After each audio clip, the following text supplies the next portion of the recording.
Ibu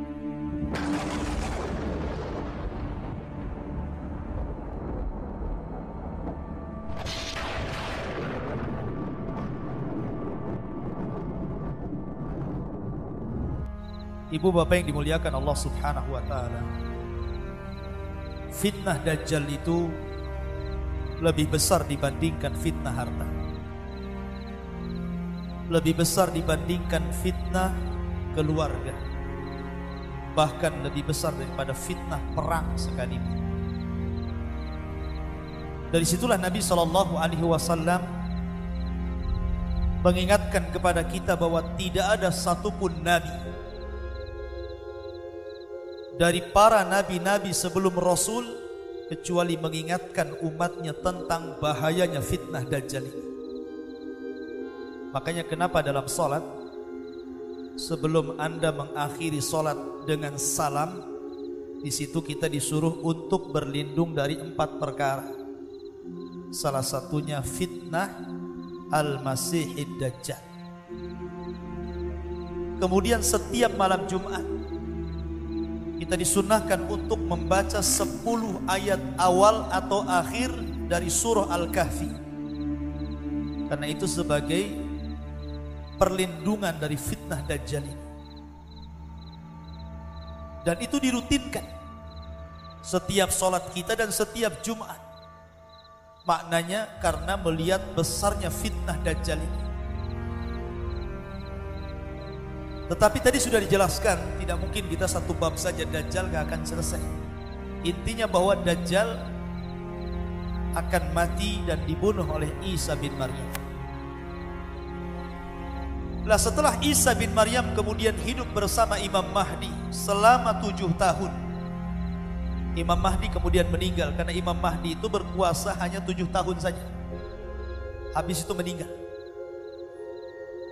Setelah meninggalnya Imam Mahdi, kekuasaan di tangan Isa bin Maryam. Ketika itulah kata Nabi SAW, Isa memimpin dengan keadilan. Banyak orang-orang kafir masuk ke dalam Islam. Tapi hanya selang beberapa tahun, tiba-tiba Allah kejutkan, di mana sebuah benteng besar yang pernah dibangun oleh Dzulqarnain, benteng itu tiba-tiba hancur. Dan di balik benteng itu ada satu makhluk yang sangat kejam, namanya Ya'juj dan Ma'juj. Itu Isa belum mati, baru selesai menghadapi Dajjal dan pasukannya. Baru kaum muslimin mendapatkan ketenangan hidup, keberkahan langit dan bumi. Tiba-tiba benteng itu hancur. Siapa yang menghancurkan? Allah yang mengizinkan. Karena selama ratusan ribu tahun benteng itu tidak mampu dihancurkan, baik oleh luar ataupun oleh dalam. Ada yang mengatakan Ya'juj Ma'juj itu orang Cina katanya. Bentengnya ya tembok Cina itu katanya. Tembok Cina sudah hancur sebagiannya. Ini benteng gak bisa dihancurkan. Dan dalam surah Al-Kahfi, benteng itu terbuat dari besi yang dilumuri oleh tembaga. Kalau tembok Cina bukan dari besi, dari bata yang ditumpuk-tumpuk, dirudal pun hancur. Artinya bahwa itu sebagian orang yang mengatakan Ya'juj Ma'juj itu Cina katanya. Tapi saya katakan tidak benar. Ada yang mengatakan Ya'juj Ma'juj itu pernah keluar. Mereka adalah bangsa Mongolia, bangsa Tatar, yang pernah menghancurkan Baghdad, membunuh kaum muslimin mulai dari anak-anak sampai orang dewasa. Laki-laki perempuan habis dibantai dalam perang Tatar. Ini pun tidak benar. Karena keluarnya Ya'juj dan Ma'juj itu di akhir zaman, artinya belum keluar. Dan keluarnya di masa Isa bin Maryam, dikeluarkan. Fitnah Ya'juj Ma'juj beda dengan fitnah Dajjal. Kalau fitnahnya Dajjal itu fitnah agama, Dajjal itu minta disembah. Dajjal itu mengaku Tuhan dan diberikan keanehan sehingga orang percaya itu Tuhan. Bayangkan saja, Dajjal masuk ke sebuah perkampungan. Kemudian kata Dajjal, maukah kalian kuhidupkan bapak ibu kalian? Dan kalau kehidupkan ibu bapak kalian, maukah kalian menyembah saya? Akhirnya betul Dajjal datang ke kuburan, kemudian mengatakan, keluarlah kalian, semua orang yang di kuburan keluar tuh baik. Tetapi tentu itu sihir. Akhirnya orang-orang yang di kuburan keluar semuanya dan mengatakan kepada keluarganya, ikutilah dia karena dia adalah Tuhan. Dari situlah banyak orang yang menyembah Dajjal. Tapi fitnahnya Ya'juj Ma'juj tidak. Dia tidak membawa fitnah seperti Dajjal. Dia hanya membawa fitnah kerusakan. Ketika keluar dari benteng itu yang dibuat Dzulqarnain yang disyaratkan dalam surah Al-Kahfi, maka mereka seperti min kulli hadabin yansilun, seperti air bah yang turun dari ketinggian, saking banyaknya. Bahkan Rasul mengatakan jumlah mereka 999 dari mereka banding 1 dari kita. Jadi kalau Anda melawan Ya'juj dan Ma'juj, berarti 1 orang melawan 999 Ya'juj Ma'juj. Kira-kira menang atau kalah? 1 lawan 10 aja babak belur. Mau 1 pula lawan 999 gitu ya. Ya mati. Makanya kata Rasul, kaum ini gak bisa dibunuh, gak bisa diperangi, saking banyaknya. Akhirnya Isa pun bersembunyi lagi. Karena Ya'juj Ma'juj ini ngeri. Dia kanibal. Dia membunuh kemudian memakan bangkainya itu. Tetapi Ya'juj Ma'juj itu bukan hewan. Ya'juj Ma'juj itu bukan makhluk selain manusia. Tidak, mereka manusia. Cuman manusia yang primitif, yang terkurung di sebuah gua. Dan Allah berikan usia yang panjang kepada mereka. Dan Allah berikan keturunan yang banyak kepada mereka. Sampai-sampai satu Ya'juj itu tidak mati sampai punya 1000 keturunan. Baru mati. Ya. Kalau sudah 1000 keturunan baru dia mati itu. Makanya jumlahnya banyak. Menurut pendapat Abdullah bin Abbas radhiyallahu anhu. Sehingga ketika benteng itu keluar, kloter pertama keluar, kemudian melintasi sebuah danau namanya Tiberias. Tiba-tiba mereka mendapatkan air diminum habis sampai kering. Kloter kedua bingung. Lah ini tadi masih banyak airnya kok gak ada. Saking banyaknya yang minum. Dan danau itu sekarang penuh airnya. Tapi sebentar lagi danau itu akan hilang. Lah Ya'juj Ma'juj ini kalau dikeluarkan kerjanya merusak saja dia. Membunuh. Sehingga di luar kabilahnya, di luar Ya'juj Ma'juj kayak kita ini, semua dibantai, semua dibunuh. Yang selamat itu hanya yang bersembunyi bersama Isa bin Maryam.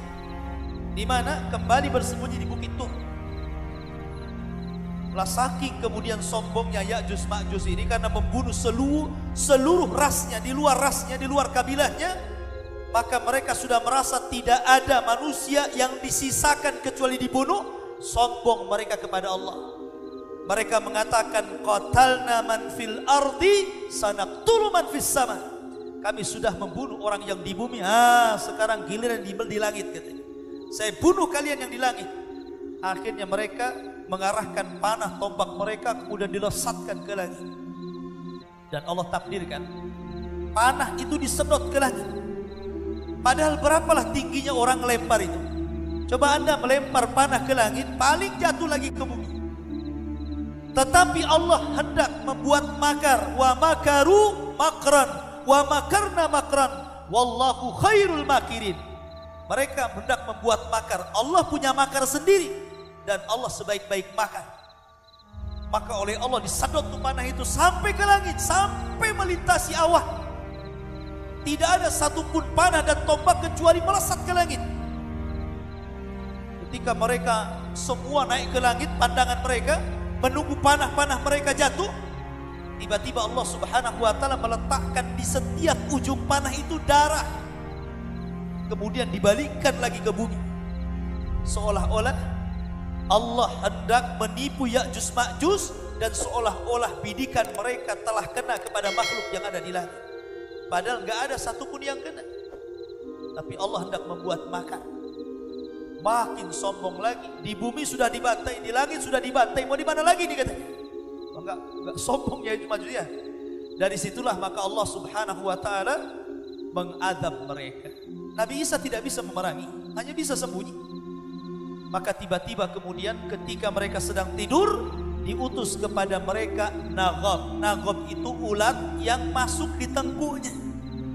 Kayak listrik, satu kota Bandung kalau ingin matikan listrik gampang, ambil cabut di gardunya saja kan, mati tuh semua satu kota Bandung tuh. Mana di pusat PLN-nya itu, cabut saja mati semua. Kata Rasul, satu mati semua mati. Jadi kematian Ya'juj Ma'juj itu bukan satu-satu, bukan ini mati enggak, satu mati semua mati.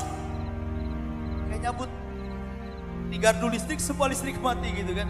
Dan itu kehendak Allah. Allah itu kalau hendak menghancurkan sebuah kaum tidak perlu mengutus binatang gede-gede, cukup ulat saja. Lihat Ashabul Fil, Abrahatul Asram ketika menyerang Ka'bah, dihancurkan pakai apa? Ababil. Tahu ababil? Burung laut yang warna hitam itu. Kemudian ketika Allah membunuh Namrud, Namrud mati pakai apa? Nyamuk.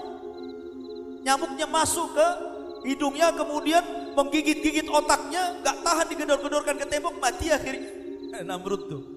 Namrud itu orang yang ngaku Tuhan. Raja dunia mati oleh seekor nyamuk. Kemudian kisah yang ada di Yaman yang disebutkan dalam Al-Quran, kisah pemilik dua kebun. Karena mereka sombong tidak bersyukur kepada Allah, kampung itu akhirnya Allah utus tikus segede kucing untuk menggerogoti bendungan. Akhirnya runtuh bendungannya, banjir, satu kota Yaman habis kena banjir. Akhirnya mereka pun hijrah ke Madinah, ke Yathrib, sehingga keturunannya dari kabilah Khazraj dan Aus belakangan menjadi orang-orang Ansor pembela Nabi. Itu Nabi. Allah kalau hendak menghancurkan kaum tinggal utus tikus, utus ulat, utus burung, utus nyamuk. Tidak perlu buaya, tidak perlu gajah, yang kecil-kecil saja kalau Allah mau itu. Dan ini menunjukkan innallaha ala kulli syai'in qadir. Yang kecil saja bisa menghancurkan, apalagi yang besar. Allah itu atas segala sesuatu mampu. Lah akhirnya karena bangkainya di mana-mana Ya'juj Ma'juj ini, siapa yang bisa membersihkan? Jumlahnya banyak. Ya. Akhirnya Isa hanya berdoa kepada Allah, diutuslah burung sebesar unta. Burung itulah yang kemudian mengambil satu-satu jasadnya dan dilempar ke lautan sampai bersih. Yang untung adalah binatang-binatang pemakan daging, buaya, harimau, pokoknya binatang pemakan daging untung nih. Banyak makanan. Ya'juj Ma'juj geletak sana geletak sini. Akhirnya gak bersih juga. Akhirnya Isa berdoa lagi supaya diturunkan hujan deras. Akhirnya hujan itulah yang menyapu sisa-sisa Ya'juj Ma'juj ke lautan dan bumi menjadi hijau ranum kembali. Maka ketika itulah maka Isa diberkahi lagi kehidupannya. Sampai akhirnya Isa pun diwafatkan Allah Subhanahu wa ta'ala. Ketika Isa wafat itulah manusia tidak ada yang memimpin lagi. Imam Mahdi yang memimpin sebelumnya sudah mati. Penggantinya Isa bin Maryam juga sudah meninggal. Maka kaum muslimin kehilangan pemimpin. Maka ketika tidak ada yang membimbing mereka, lambat laun mereka mulai kufur lagi. Sebagian mereka mulai kufur lagi. Lah ketika kemudian sebagian mereka mulai kufur lagi dan sebagian tetap beriman kepada Allah Azza wa Jalla, Allah ingatkan mereka lagi dengan cara apa? Allah kirimkan dukhan. Yang Allah mengatakan dalam Al-Quran suratul Dukhan, fartakib yauma ta'tis sama bidukhanim mubin. Akan dimunculkan dukhan. Dukhan itu asap tebal yang ada di langit kemudian menyerbu manusia. Disitulah Allah Subhanahu wa ta'ala tampakkan mana mukmin, mana munafik. Kalau asap itu dihirup orang yang beriman, paling tinggi hanya pilek saja. Ya. Mungkin pilek saja gitu kan, tidak sampai memadaratkan orang yang beriman. Tapi kalau asap itu disedot orang munafik, maka akan membuat kelemahan keluar dari telinga, keluar dari mulut, keluar dari hidung. Ya. Dan mereka akan merasakan kesusah payahan yang luar biasa, rasa pening yang luar biasa. Dan ketika itu dibedakan mana mukmin mana kafir. Jadi kalau hanya pilek saja memang mukmin. Oh kalau sampai keluar dari kupingnya asapnya gitu kan, nah, munafik kamu. Jadi ketika itu tampak tuh mana mukmin mana munafik kan. Subhanallah tampak kan. Akhirnya kemudian mereka pun berdoa kepada Allah agar asap itu diangkat. Akhirnya diangkat, tapi subhanallah tetap saja di antara mereka tidak mau bertobat kepada Allah Azza wa Jalla. Ketika itulah akhirnya, ketika sudah diangkat, mereka sudah terlena. Suatu ketika mereka tertidur pulas di malam hari. Kemudian di waktu subuh orang-orang yang beriman biasa mereka bangun subuh kemudian ke masjid. Tapi orang-orang munafik yang kemudian sedikit demi sedikit meninggalkan Islam, mereka tetap tidur. Ketika sudah waktunya matahari terbit, ditengoknya kok gak muncul-muncul. Ditunggu sampai jam 9 tidak muncul juga. Ditunggu sampai duhur tidak muncul juga. Ditunggu sampai asar tidak muncul juga. Ketika matahari harusnya tenggelam, tiba-tiba terbit dari arah barat. Itulah yang dikatakan Nabi SAW, apabila matahari terbit dari arah barat, la tanfa'u imanu, la yanfa'u imanukum, tidak akan bermanfaat iman kalian. Jadi ketika matahari terbit di sore hari, harusnya terbenam, ini terbit malah. Dan itu hanya 1 hari saja. Ya. Maka ketika itu semua ustaz terhenti berdakwah. Orang-orang kafir jadi beriman, orang-orang munafik jadi mukmin, orang-orang dusta jadi jujur. Tapi percuma keimanannya. Kalaupun ada seorang dai yang berceramah sampai kemudian dakwahnya berhasil menobatkan orang, percuma tobatnya. Kenapa? Matahari sudah terbit dari arah barat. Ketika itu sudah tertutup pintu tobat. Yang mukmin alhamdulillah dengan keimanannya, yang munafik celaka dengan kemunafikan.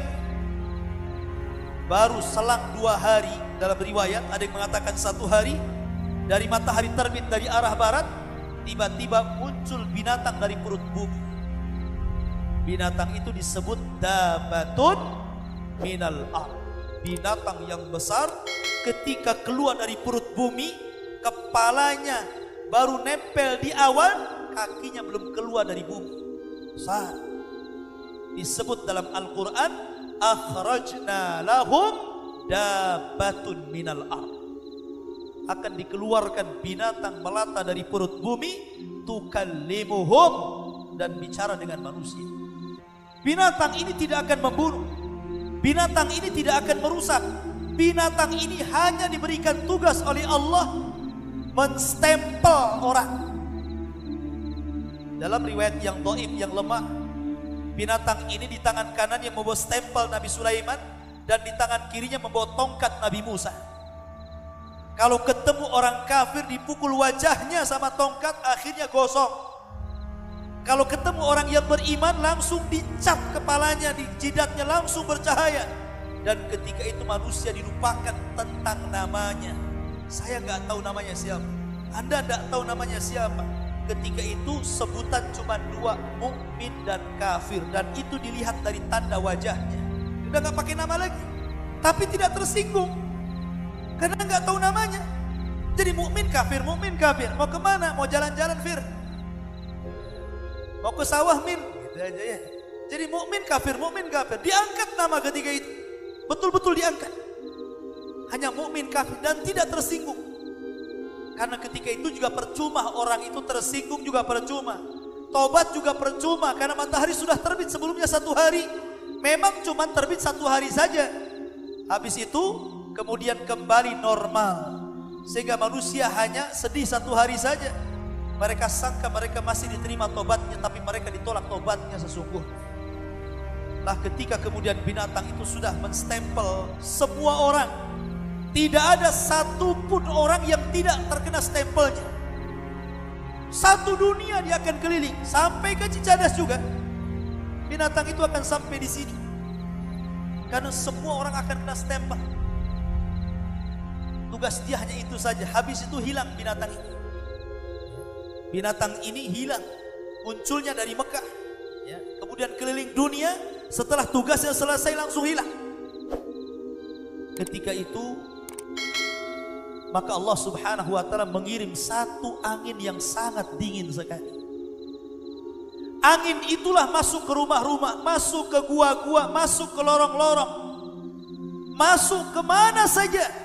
Sampai akhirnya setiap ada orang yang beriman, yang masih ada keimanan sebiji dzarah dalam hatinya, mati kena angin ini. Sehingga tidak ada yang tersisa kecuali orang munafik kafir, yang kata Nabi SAW, la taqumus sa'ah illa ala syiraril khalq. Tidak mungkin tegak hari kiamat sehingga menimpa kepada orang yang paling buruk yang ada di permukaan bumi. Ketika seorang yang beriman pada mati semuanya, yang tinggal hanya munafik, kafir, orang jahat, ketika itulah Allah Subhanahu wa ta'ala munculkan larva api yang terpendam di perut Aden. Dan itu sudah sesuai dengan penelitian NASA. NASA itu meneliti dengan satelitnya tentang sabda Nabi SAW bahwa akan keluar api dari Aden Yaman. Rupanya di bawah perut Aden itu memang ada api besar. Dan itu sudah lewat penelitian. Akan muncul di akhir zaman api itu, kemudian membakar segala sesuatu kecuali manusia. Tidak dibakarnya. Ya, kalau kena hutan terbakar, kena binatang terbakar, kena rumah terbakar, tapi sama manusia nggak bakar. Api itu hanya mengikuti di belakang kita saja. Kalau kita jalan, dia jalan. Kita diam, dia diam. Kita jalan lagi, dia jalan. Sampai ketika api itu menggiring semua manusia satu dunia ke satu tempat yang disebut dengan Syam. Kata Nabi, Syam ardu mahsyarin, tempat berkumpulnya manusia di akhir zaman. Ketika satu dunia tergiring dengan api, kemudian berkumpul di Syam, disinilah detik-detik kiamat dibangkitkan. Allah Subhanahu wa ta'ala memerintahkan Israfil untuk meniup sangkakalanya. Yang pertama kali pingsan adalah orang yang sedang memberi minum untanya. Kaget dia, kemudian pingsan. Kemudian disusul orang yang di pasar-pasar, yang di jalan-jalan. Setiap terdengar trompet itu suara trompet Al-Qari'ah yang disebutkan dalam surah Al-Qari'ah, Al-Qari'atu mal-Qari'ah wa ma adraka mal-Qari'ah yauma yakunun nasu kal farashil mabthuth. Qari'ah itu suara yang keluar dari trompetnya Israfil, disebut Qari'ah bahasa Arab. Keluar Qari'ah itu.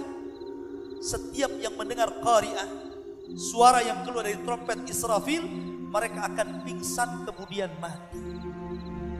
Dan itu adalah trompet kejutan, membuat orang pingsan kemudian mati. Ketika itulah maka tidak ada yang hidup. Manusia mati, jin mati, binatang mati, malaikat mati. Tidak ada satupun yang hidup kecuali Allah Subhanahu wa ta'ala. Wa yabqa wajhu rabbika dzil jalali wal ikram. Tidak ada yang tersisa kecuali Allah Subhanahu wa ta'ala. Ketika itulah Allah mengatakan, Anal Malik, saya raja kalian. Aina mulukud dunya, mana raja-raja dunia? Anal Malik, ainal mutakabbirun, saya raja kalian. Mana orang-orang yang congkak ketika menjadi pemimpin-pemimpin dunia? Ketika itulah Allah Subhanahu wa ta'ala berteriak-teriak, saya raja. Maliki yaumiddin. Ini makna daripada Maliki yaumiddin, raja pada hari kebangkitan. Tidak ada yang menjawab karena tidak ada orang hidup. Malaikat mati, jin mati, manusia mati, binatang mati. Yang hidup hanya Allah Subhanahu wa ta'ala. Di sini Allah membuktikan bahwa dialah Maliki yaumiddin, raja pada hari pembalasan. Maka kata hadis Abu Hurairah radhiyallahu an, ketika dari tiupan sangkakala pertama, ketiupan sangkakala kedua jaraknya 40. Tidak disebutkan apakah 40 tahun, apakah 40 bulan, apakah 40 minggu, apakah 40 hari. Yang jelas 40. Bisa 40 hari, bisa 40 bulan, bisa 40 tahun.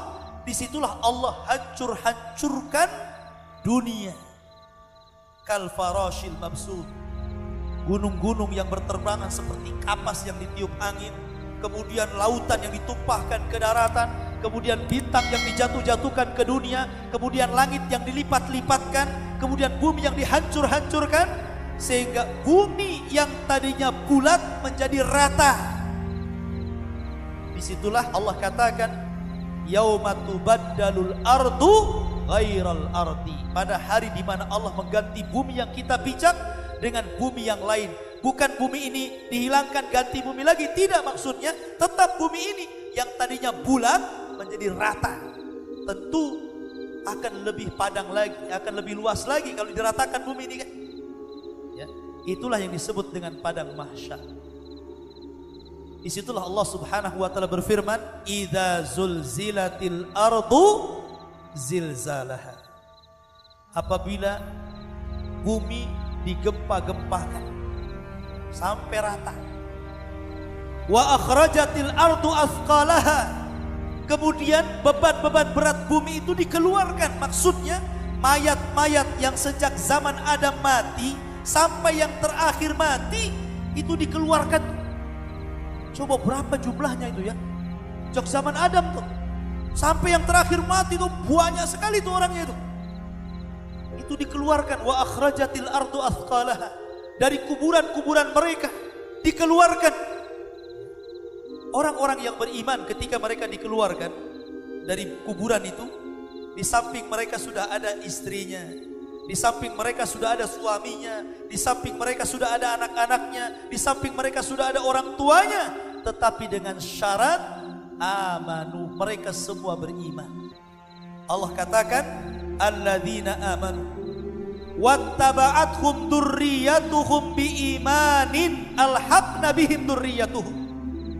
Orang-orang yang beriman, kemudian keimanan diikuti oleh keluarganya, oleh anak-anaknya, oleh orang tuanya, maka kami akan kumpulkan di padang mahsyar jadi satu. Jadi ketika mereka keluar dari kuburan, sudah di sampingnya istrinya, suaminya, anaknya, orang tuanya, keluarga besarnya yang beriman akan dikumpulkan jadi satu. Minimalnya ketika dalam kondisi menakutkan, kalau kumpul itu kan minimalnya menenangkan. Orang Jawa bilang susah senang yang penting ngumpul kan.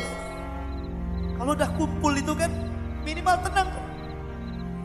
Tetapi kalau ada satu keluarga tidak beriman, maka mereka akan terpisahkan dari keluarga ini. Jadi orang-orang kafir itu ketika mereka keluar dari perut bumi, itu dijelaskan dalam surah Yasin, ya wailana man ba'atsana mim marqadina. Celaka aku, siapa yang membangkitkan aku? Allah yang membangkitkan kami. Ketika mereka kemudian muncul dari perut bumi dan dihidupkan kembali, dan Allah maha mampu menghidupkan kembali, maka mereka kebingungan mencari keluarganya. Akhirnya lari ke selatan, ke utara, ke timur. Disitulah Allah ibaratkan dengan laron yang berterbangan, tidak karuan. Maka orang-orang yang beriman melihat orang kafir seliwar-seliwar ke sana kemari mencari keluarganya, mereka hanya mengatakan sebagaimana digambarkan dalam Al-Quran, hadza ma wa'adar rahman wa sadaqal mursalun. Inilah janji Allah, telah benar ucapan para rasul. Makanya ketika di dunia dengar, itu maksudnya mereka kemudian lari sana lari sini mencari keluarga, ya ketemu. Yauma yafirul mar'u min akhi wa ummihi wa abi wa sahibatihi wa bani. Ketika saudara lari dari saudaranya, anak dari keluarganya, anak dari ibunya, semua gak karu-karuan mencari keluarganya. Ketika itulah mereka kebingungan, sampai akhirnya ada satu panggilan di tengah padang mahsyar untuk kumpul di situ, baru semua kumpul di situ. Allah katakan kal jaradil muntashir, seperti belalang yang berhamburan menuju satu pandangan, satu teriakan. Disitulah yang disebut dengan padang mahsyar. Padang mahsyar ini adalah padang yang sangat luas kan? Padang mahsyar ini Allah berikan sebuah azab yang luar biasa kepada manusia, ujian yang luar biasa. Bagaimana tidak? Matahari didekatkan. Matahari ini di dunia Allah berikan nikmat yang luar biasa. Bayangkan, kalau matahari semakin jauh dari manusia, manusia pasti akan beku. Kalau matahari didekatkan, manusia pasti akan terbakar. Makanya matahari sudah Allah ukur tuh jaraknya biar manusia tidak beku dan biar manusia tidak terbakar. Segitu saja. Sebab kalau matahari menjauh dari manusia ke atas, beku dia. Tapi kalau mendekat, terbakar dia. Lihat bagaimana Allah Subhanahu wa ta'ala sayang dengan kita. Tapi matahari di dunia ini kalau keluar dari garis edarnya, terbakar kita. Tetapi di akhirat matahari itu tidak akan membakar kita. Ya. Matahari walaupun 1 mil itu tidak akan membakar kita. Tetapi matahari itu akan membuat panas bagi kita. Kita seolah-olah tidak pernah mati. Jadi merasakan itu kayaknya panas sekali, itu tidak mati-mati gitu kan. Tersiksa tuh, bayangkan. Dan itu 50.000 tahun. Kecuali 7 golongan yang Allah katakan sab'atun yudhilluhumullahu fi dhillihi yauma la dhilla illa dhilluh. Ada 7 kelompok yang mendapatkan naungan di saat tidak ada naungan kecuali naungan Allah. Salah satunya anak-anak muda yang tumbuh di atas ibadah, imam yang adil, orang yang ketika berzinah tidak jadi dan mengatakan saya takut kepada Allah, orang yang bersedekah tangan kanannya, tangan kirinya ke belakang. Ini bukan kinaya, ini bukan hakikatnya. Bukan kalau bersedekah tangan kanan langsung ke belakang tangan kiri. Ini kiasan. Saking banyaknya sedekah itu dia tidak tahu berapa yang disumbang. Jadi kalau kotak infak lewat itu ambil dompet kerewak langsung masuk gitu kan. Sampai di rumah berapa ini diinfakkan. Tapi susah orang infak.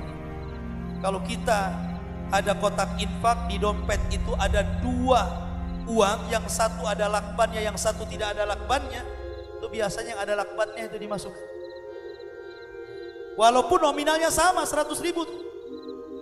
Apalagi kalau nominalnya berbeda, pasti yang paling kecil. Ya kan? Padahal Rasul mengatakan apa? Infak tangan kanan dan tangan kiri nggak tahu itu maksudnya kinayah dari banyak berinfak sampai lupa diri. Kalau sekarang kan diingat-ingat. Apalagi orang ria itu biasanya ingatannya kuat. Orang ria itu ingatannya kuat. Walaupun 20 tahun dia nyumbang itu masih ingat orang ria itu biasanya. Ini dulu saya yang sumbang 100 juta saya masih ingat. Sakit hati saya karena apa? Banyak-banyak sumbang, pujiannya cuma 3 kalimat. Tahu gitu 10 juta saja saya katanya. Ya. Ada orang yang seperti itu. Nah itu kelompok-kelompok tadi itu, yang 7 kelompok itu yang mendapatkan naungan. Tapi selainnya tidak ada naungan. Mereka kehausan. Bayangkan kata Rasulullah, yuhsyarun nas yaumal qiyamah khufatan uratan ghurlan. Pada hari kiamat manusia akan dikumpulkan tanpa pakaian, tanpa alas kaki, kembali tidak dikhitan, artinya telanjang bulat. Di dunia saja kita pakai pakaian, kemudian matahari di tengah-tengah siang panas itu luar biasa. Apalagi orang yang sering pakai AC, kalau nggak pakai AC nggak bisa tidur dia. Ada dalam rumah. Gimana matahari 1 mil? Sampai Rasul mengatakan saking panasnya keringat itu keluar, ada yang banjir, akhirnya tenggelam selutut, ada yang tenggelam dengan sepusarnya, ada tenggelam dengan kepalanya. Jadi keringat jadi lautan kala itu. Tapi mereka nggak mati-mati. Ya, sengaja dapat siksaan. Kecuali orang-orang yang beriman, Allah lindungi di situ. Lah ketika itulah maka Allah Subhanahu wa taala akan mendatangi mereka dengan jahanam yang sangat besar. Jahanam itu nanti akan ditampakkan di hadapan orang-orang yang berdiri di padang mahsyar. Digeret oleh 70 tali kekang. Jadi jahanam itu punya 70.000 tali kekang. Kalau kapal itu digeret pakai tali untuk supaya ke lautannya. Jahanam itu tali kekangnya itu jumlahnya 70.000. Satu tali kekang diseret 70.000 malaikat. Anda bisa bayangkan? Ya. Kali berapa tuh malaikat yang geret jahanam itu? Jahanam itu punya 70.000 tali kekang.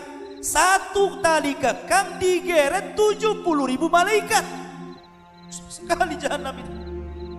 Makanya ketika orang masukkan ke dalam jahanam, Allah berfirman kepada jahanam, hal mim mazid, masih kurang wahai jahanam.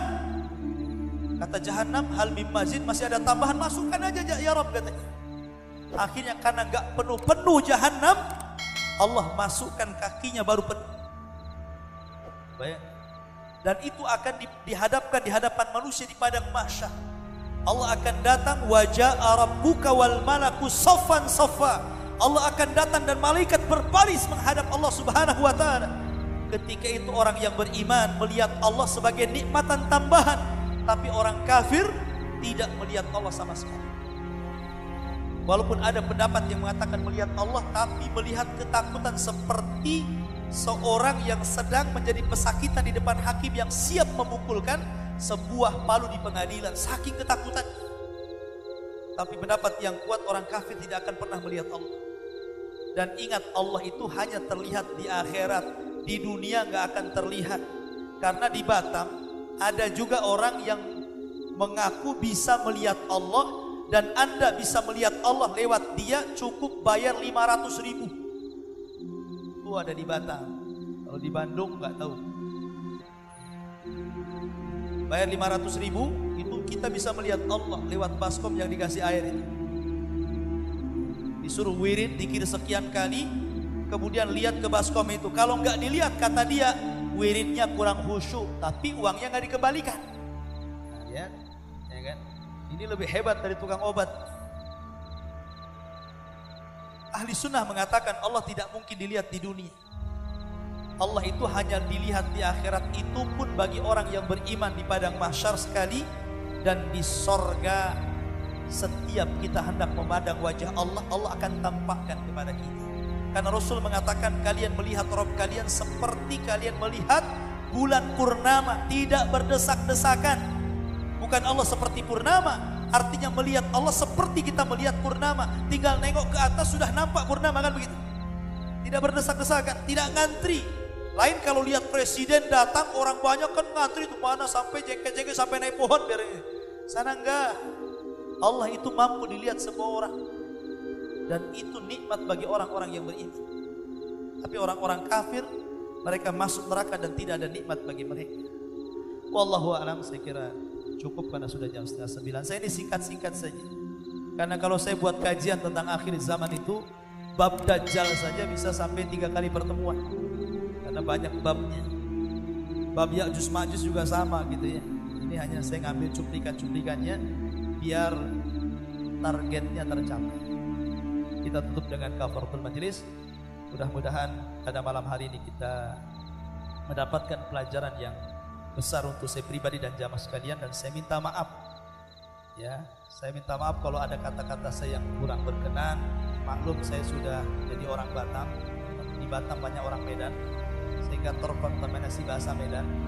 Walaupun saya orang Sunda, saya orang Majalengka sebenarnya, cuman bahasa Sundanya sudah terpatah-patah, ya. Sudah hilang. Cuman baru sehari di Bandung sudah mulai nyambung tuh. Mudah-mudahan nyambung terus. Subhanallah bihamdika asyhadu an la ilaha illa anta astaghfiruka wa atubu ilaik. Allahu ta'ala alam. Assalamualaikum warahmatullahi wabarakatuh.